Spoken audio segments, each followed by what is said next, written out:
kota Madinah. Kemudian akhirnya meninggal dunia. Maka para ulama sepakat kuburan terbaik adalah kuburan baki, bukan kuburan maklah. Ba'da tahajud, Rasulullah Shallallahu Alaihi Wasallam pernah keluar ke baki, diikuti Aisyah dari belakang. Begitu tiba di kuburan baki, mengangkat kedua tangan dan berdoa, Allahumma firli ahli baki al-gharqad. Ya Allah, ampuni siapa saja yang dikubur di kuburan baki. Berarti apa keberkahannya? Didoakan oleh Rasulullah, dan Rasulullah memilih waktu terbaik yaitu pada tahajud. Baik, dua selesai. Keberkahan pada tempat. Yang ketiga, mengambil keberkahan dari makanan dan minuman yang disebut-sebut oleh Allah dalam Al-Quran, disampaikan oleh Rasulullah Shallallahu Alaihi Wasallam dalam hadis. Jadi kalau Bapak baca Quran, ketemu makanan, kalau bisa sempatkan di dunia sempat memakan itu, karena dalam makanan itu ada keberkahan. Contoh, wal qamara qaddarnahu manazila hatta ada kal urjunil qadim. Ujung ayat menyebut urjunil qadim, pisang yang ditandang. Seperti itu, pasar cari pisang. Kemudian buat kafara bahra litat minhu rahman thoriya. Allah tunjukkan laut untuk kalian supaya kalian bisa memakan ikan segar. Jadi ikan yang berkah itu ikan segar, bukan ikan yang berkali-kali mati. Oh, ikan yang berkali-kali mati. Asin dari laut sudah mati, dijemur dan jadi asin ke toko tukang asin. Itu sudah berapa bulan, sudah dibeli bawa ke rumah, di kulkas sudah berapa pekan baru dimakan. Jadi ikan segar itu diambil dari air, eksekusi, dimasak, langsung dimakan.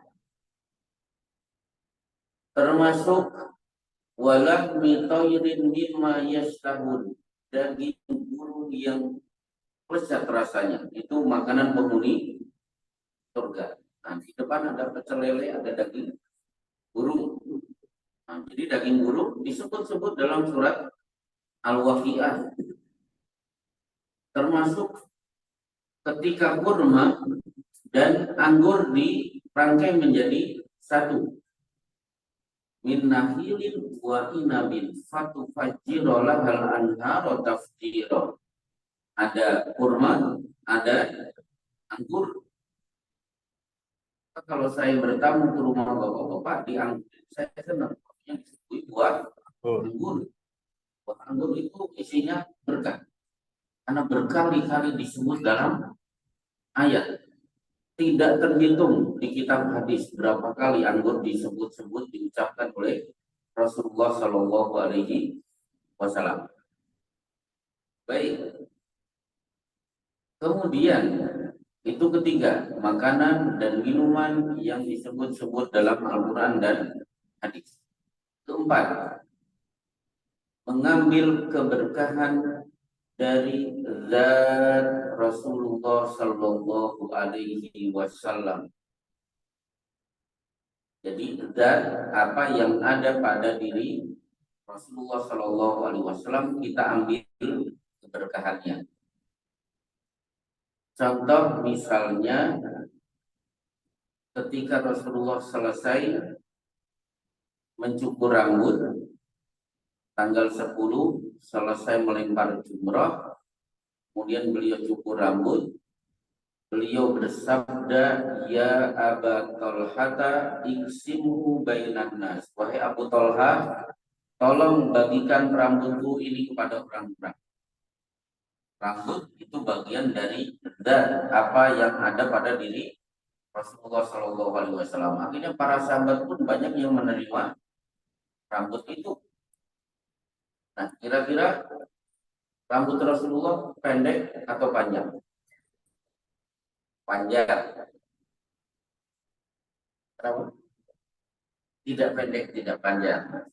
Di Sunan Abu Dawud, karena sya'ru Rasulillah Shallallahu Alaihi Wasallam yadribu mankibaihi. Rasulullah rambut beliau sampai menyentuh pundaknya. Tapi Anas bin Malik juga pernah menyebut yadribu syahmata udunaihi. Rambut Rasulullah pernah panjangnya sampai menyentuh telinga. Berarti panjang pernah, pendek pernah. Meskipun ada seorang sahabat bernama Huraim al-Asadi, beliau pernah bersabda, nikmar rajulu Huraim al-Asadi laula tulu jummatihi. Sebaik-baik laki-laki orang itu namanya Huraim al-Asadi, seandainya rambutnya tidak panjang. Begitu mendengar ini, Huraim langsung pulang, langsung mencukur rambutnya sampai pendek. Tanyanya, kenapa rambut Rasulullah sampai menyentuh pundak, sementara Huraim ditegur memiliki rambut panjang? Jawabannya, ada sebagian orang pantas kalau rambutnya panjang, ada orang pantasnya rambutnya pendek. Kalau tidak punya bakat rambutnya panjang, ya sudah miliki rambut yang pendek, karena kullu ya'malu ala syakilatihi. Berkiprahlah dengan bakat masing-masing. Cocoknya Anda ini rambutnya pendek, sudah, jangan niru Rasulullah punya rambut panjang.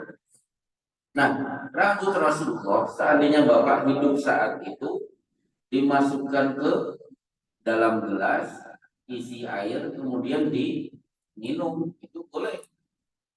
Jadi mengambil keberkahan pada zat Rasulullah Shallallahu Alaihi Wasallam. Di kitab di kitab Bulughul Maram, bab pakaian, di hadis terakhir, banyak para sahabat sepeninggalan Rasulullah datang ke rumah istri Rasulullah untuk pinjam baju beliau. Baju beliau diambil, dimasukkan ember, kemudian diisi air, dan airnya digunakan untuk mandi bagi para sahabat yang sakit, dan banyak sahabat yang sembuh setelah mandi dari air redaman baju Rasulullah Shallallahu Alaihi Wasallam.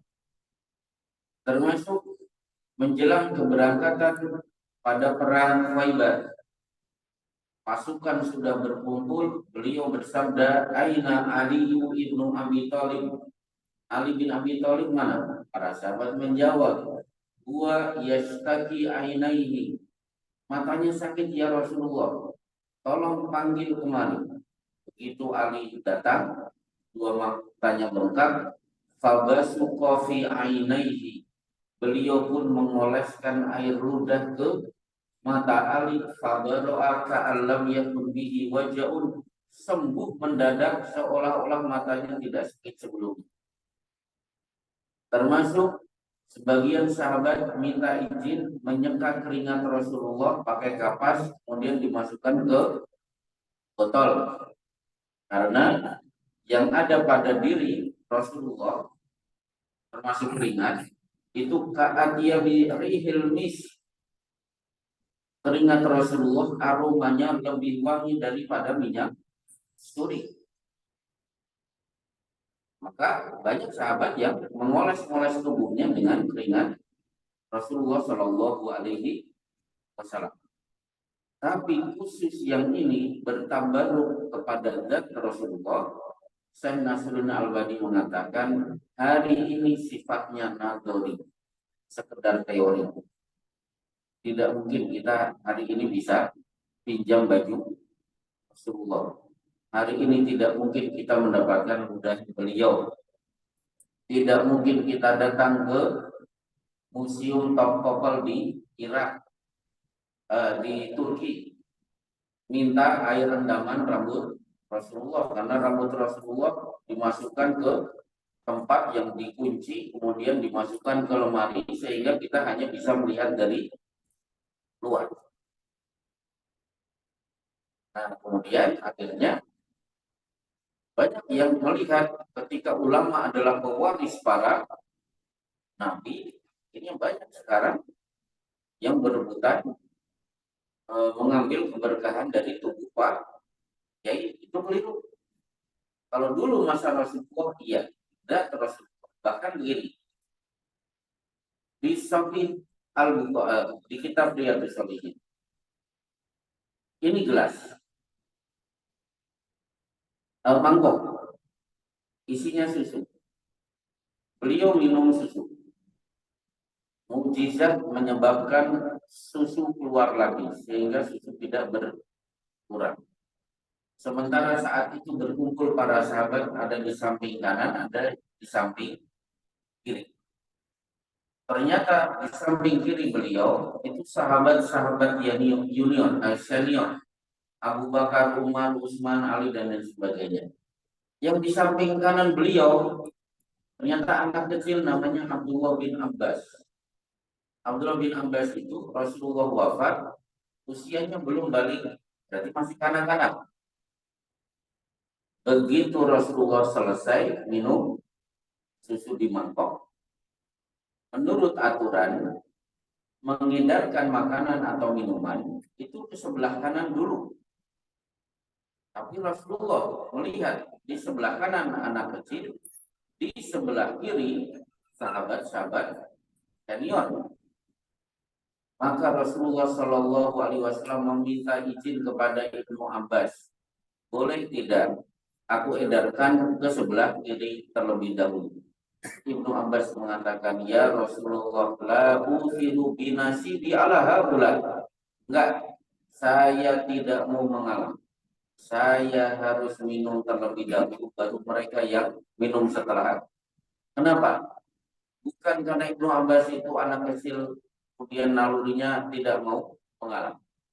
Ibnu Abbas mengincar ujung mangkok yang tersentuh oleh mulut atau bibir Rasulullah Shallallahu Alaihi Wasallam. Akulah yang harus pertama kali menyentuh itu,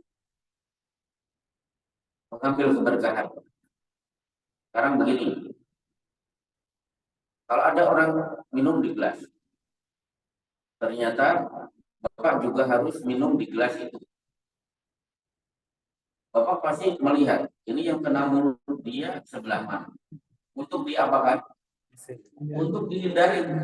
Nah, kalau Ibnu Abbas memang sengaja mulut Rasul kena apa? Kena ini. Aku harus beradu terlebih dahulu, bibirku terkena mulut yang terkena bibir ujung mangkok ini yang terkena bibir atau mulut Rasulullah Shallallahu Alaihi Wasallam.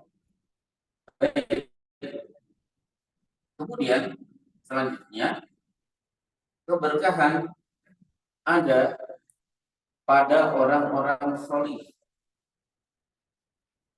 Kesolehan itu tidak selamanya harus ulama. Rasulullah Shallallahu Alaihi Wasallam pernah bersabda khusus kepada orang-orang kaya, wa hal tunsaruna wa turzaquna illa bidu'afaikum. Wahai orang-orang kaya, kalian ingat sukses kalian tidak bisa dipisahkan dari orang-orang miskin yang mengelilingi kalian. Rasulullah juga mengingatkan ketika ada acara walimah, di to'amul walimah yang Muhammad yang bahar. Sejelek-jelek acara makan-makan itu acara makan-makan di perhelatan walimah. Kenapa? Yang diundang hanya orang kaya, si miskin dilupakan. Karena kita kan menghitung untung-untungan. Kalau orang kaya diundang, apalagi orang terkenal, itu akan menaikkan pamor saya. Pak Wali Kota, Pak Bupati, Pak Gubernur datang, kan akan menaikkan pamor bagi yang mengundang. Si kaya pun Kalau datang, insya Allah bawa amplopnya tebal. Si kaya datang karena sudah terbiasa makan enak, biasanya makannya sedikit. Dan orang kaya itu biasanya juga banyak yang sudah punya pantangan. Ini si miskin, belum tentu bawa amplop. Jarang makan, ketemu makanan enak. Padahal bapak-bapak, rubba as'as akbar madfu'un bil abwab lau aqsama ala Allahi la abarruh. Boleh jadi si miskin, rambut murah menarik, kaki dekil, penampilan tidak menarik, mengetuk pintu, tidak ada yang tertarik untuk membukakan pintunya. Dia ada dianggap tidak ada, dia pergi tidak merasa kehilangan, tidak, orang merasa tidak merasa kehilangan. Tapi kalau dia menyebut nama Allah, Allah akan kabulkan semua kalimat yang keluar dari mulutnya. Betul si miskin ini tidak bawa amplop, tapi barakallahu laka wa baraka alaika wa jama'a bainakuma fi khair, mustajab, otomatis itu keberkahan bagi pengantin anak kita yang sedang menikah, lebih hebat daripada amplop yang dimasukkan ke dalam kotak. Ada sebagian orang miskin itu di dunia tidak terkenal, tapi namanya populer di langit karena wadzakarahumullahu fiman indahu. Nama dia sering disebut-sebut oleh Allah di hadapan seluruh malaikat. Orang ini bisa saya sebut senyap di dunia tapi populer di langit. Orang seperti ini jangan tidak meliput kutuhur. Kutuhur itu senang pengen terkenal. Kalau medsosnya apa? Oh, bisa tahu apa? Jadi followernya banyak. Nah, si orang ini, jadi dia ada di yang tidak. Dia pergi tidak ada yang merasa hilangan. Mulutnya kalau sudah menyebut nama Allah, Allah akan kabulkan semua kalimat yang muncul dari mulutnya. Ini keberkahan dari orang-orang soleh. Termasuk di Sahih Muslim ditampilkan oleh Imam Nawawi di kitab Riyadhus Shalihin di bab Al-Milhu wal Mansurat.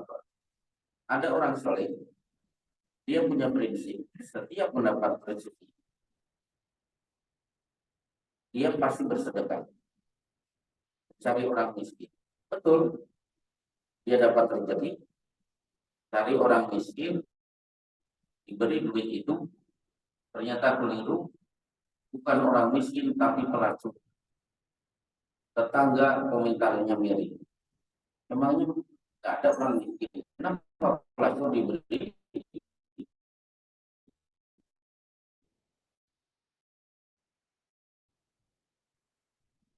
sedekah? Orang ini kalau yang saya cari memang pujianmu bukan pujian tetangga. Saya berjanji dapat rezeki saya akan bersedekah lagi ya Allah. Betul, besoknya dapat rezeki, cari orang miskin, ternyata salah lagi. Pencuri, maling, tetangga marah lagi. Tapi begitu, tetangga kan tugasnya cuma mengotor. Jadi mereka tidak bersedekah, tapi sibuk mengomentari sedekah dari orang yang tulus ini. Besoknya dia dapat rezeki, cari lagi orang miskin, ternyata salah alamat lagi.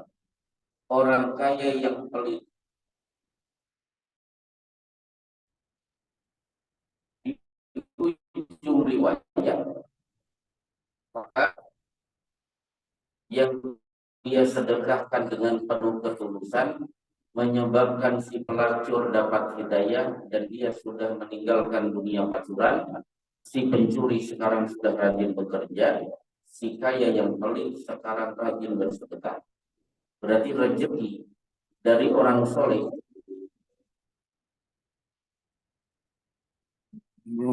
itu bisa menjadi sarana untuk merubah perilaku. Kalau Bapak punya tetangga, anaknya nakal, itu cari orang soleh. Datang ke rumahnya, itu sekedar mendapatkan satu gelas air tantri, diberikan secara tulus. Karena makanan yang diberikan orang soleh itu bisa merubah karakter seseorang. Saya dibayangkan pelacur, pencuri, orang kaya yang pelit, hanya sekedar mendapatkan sedekah yang jumlahnya tidak banyak. Jadi banyak orang soleh keberadaannya mendatangkan berkah. Nah, salah satu orang soleh adalah orang yang warok. Warok itu dia tidak hanya memperhitungkan halal dan haram saja,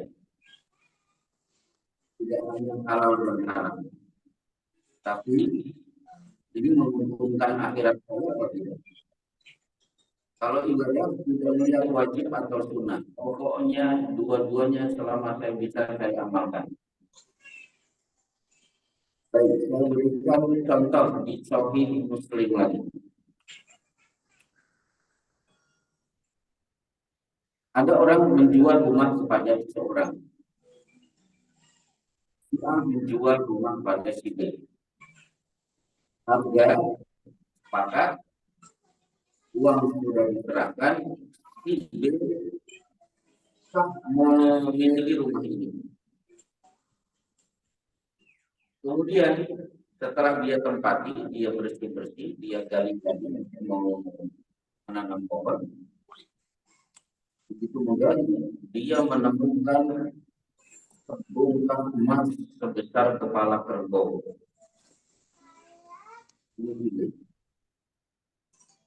Akhirnya dia lari mencari dia. Pak, tolong datang ke rumah saya yang tadinya rumah itu milik Bapak. Kenapa? Saya menemukan sebongkah emas. Silahkan ambil karena saya hanya membeli rumah, Bapak tidak membeli rumah. Dia menjawab, Anda membeli rumah saya berarti juga membeli apa yang terkandung di dalam tanah yang Anda tempati. Tidak, pokoknya saya hanya membeli rumah. Silahkan ambil rumah itu.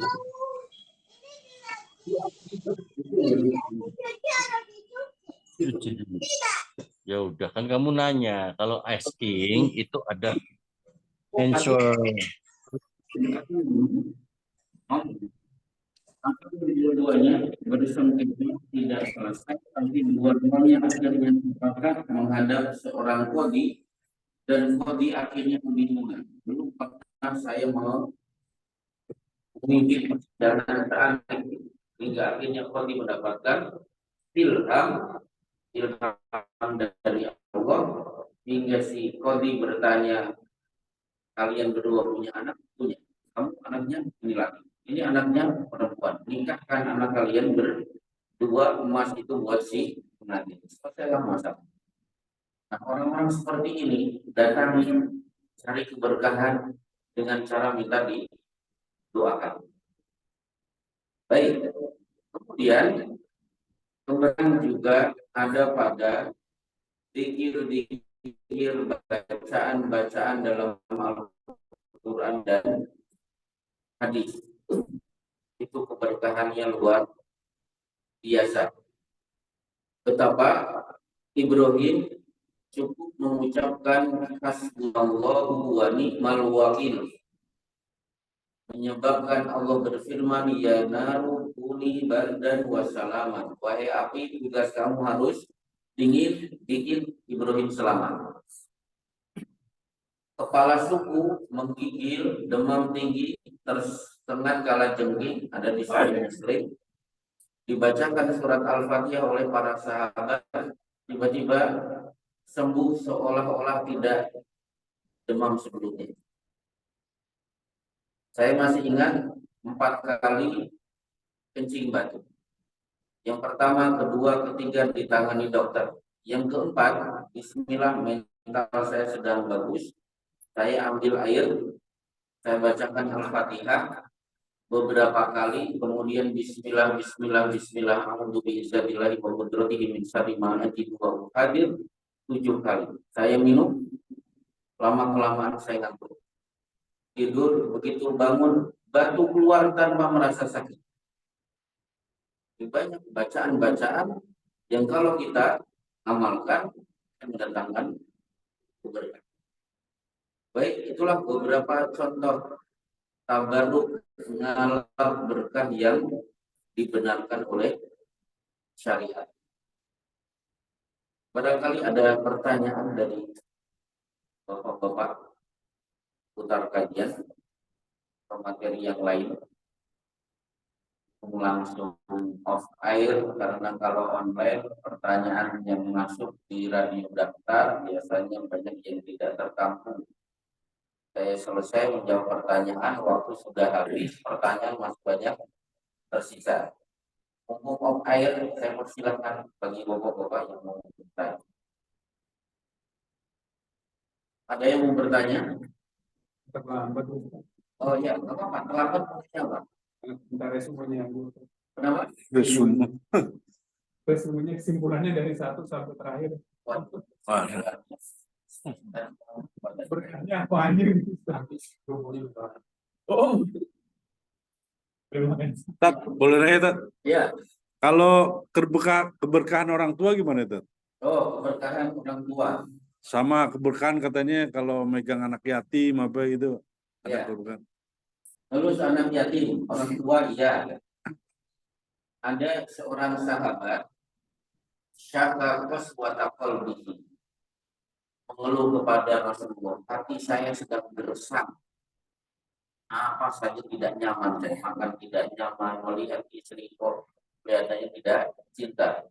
Rasulullah Shallallahu Alaihi Wasallam bersabda, "Idza arada ahadukum antalina qalbuhu," siapa di antara kalian ingin hatinya lembut, maka usap anak yatim.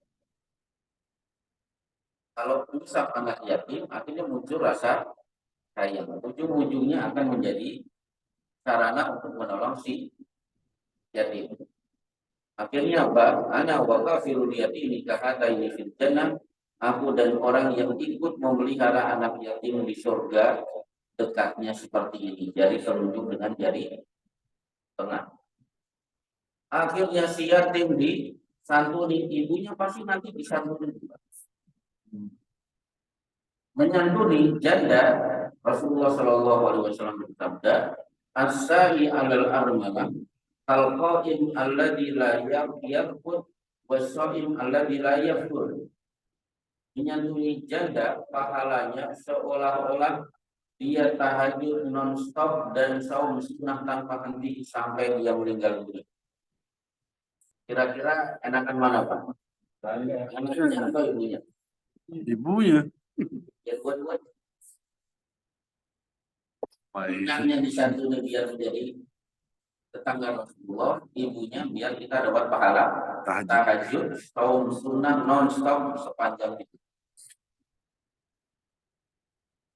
Nah, kemudian orang tua keberkahannya apa? Masya Allah. Al-ummu awsatu babil jannah. Ibu itu pintu surga bagian tengah. Kan ada ungkapan yang kira hadis. Al-jannatu tahta aqdamil ummahat. Surga di bawah telapak kaki ibu. Itu sebenarnya kata-kata mulia, bukan hadis. Hadisnya berbunyi, yang benar adalah al-ummu awsatu babil jannah. Ibu adalah pintu surga bagian tengah. Artinya apa? Kalau ingin masuk surga, bakti kepada orang tua terutama ibu. Saking agungnya orang tua, la yuqalu al-walid biwaladihi. Tidak boleh orang tua dieksekusi mati karena membunuh anak. Kalau kasus pembunuhan itu berlaku kutiba alaikumul qisas. Berlaku hukum qisas, kecuali kalau orang tua membunuh anaknya. Betul, orang tua tetap dihukum tapi tidak boleh diberi hukuman mati atau qisas. Saking agungnya orang tua, sampai-sampai di Sahih Muslim, Jurej yang sedang sholat dipanggil ibunya kan, dia sedang sholat di rumah, sholat sunnah, tiba-tiba ibunya memanggil, ya Jurej. Jurayj pun dalam hati saat sholat berkata, Allahumma ummi wa sholati, ya Allah, ibuku atau sholat. Sama dofi sholat ini ternyata dia memilih sholat. Ibunya apa? Manggil anaknya tidak dijawab. Dia lebih mementingkan sholat. Akhirnya ibunya mengangkat kedua tangan. Allahumma lakumin hatta yura fi wujuhil mu'minat. Ya Allah, jangan matikan anakku kecuali setelah berurusan dengan pelacur. Kan dikabulkan apa? Dia dirayu pelacur, tidak mempan. Pelacur melayu, apa namanya? Tukang penggembala kambing, sukses, akhirnya berzina sampai hamil. Begitu lahir anak, si pelacur teriak-teriak, anak ini lahir hasil hubunganku dengan si Jurayj tadi.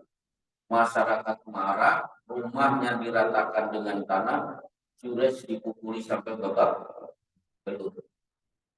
Itu terkabulnya doa. Jadi orang tua jangan macam-macam. Doanya mustajab. Itulah keberkahan atau kedudukan orang tua. Apalagi ridho Allah fi ridho walidain. Ridho Allah tergantung dari ridho orang tua. Satu penanya terakhir. Alhamdulillah tidak ada. Baik, saja kajian kita pada malam hari ini. Itulah saya baru ketemu Pak Sartono. Saya kira Pak Sartono sudah saya siapa Pak Sartono? 34. Enggak, ini harusnya kuman.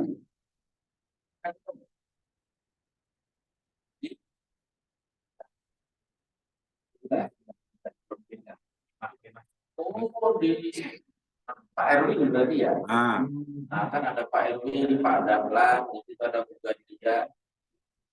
Kalau Pak Erwin, Pak Dahlan, teman haji saya Tony. tahun 2010. Apa? Yang jelas, 2 tahun yang lalu saya diundang kemari, ternyata mendadak saya harus berangkat umroh, nggak bisa. Baru Ramadan kemarin saya bisa, ternyata Pak Sartono aduh. Tapi kalau nggak salah, baru hari ini saya bertatap muka dengan beliau. Sallallahu alaihi Muhammadin. Assalamualaikum. Wa ala alihi washabbihi wasallam. Assalamualaikum. Waalaikumsalam warahmatullahi wabarakatuh.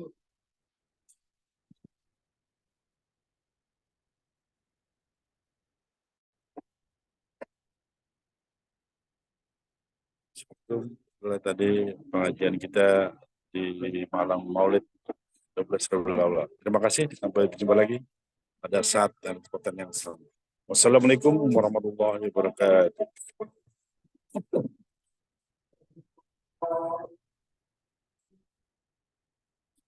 Suasana Masjid Al-Muhajirin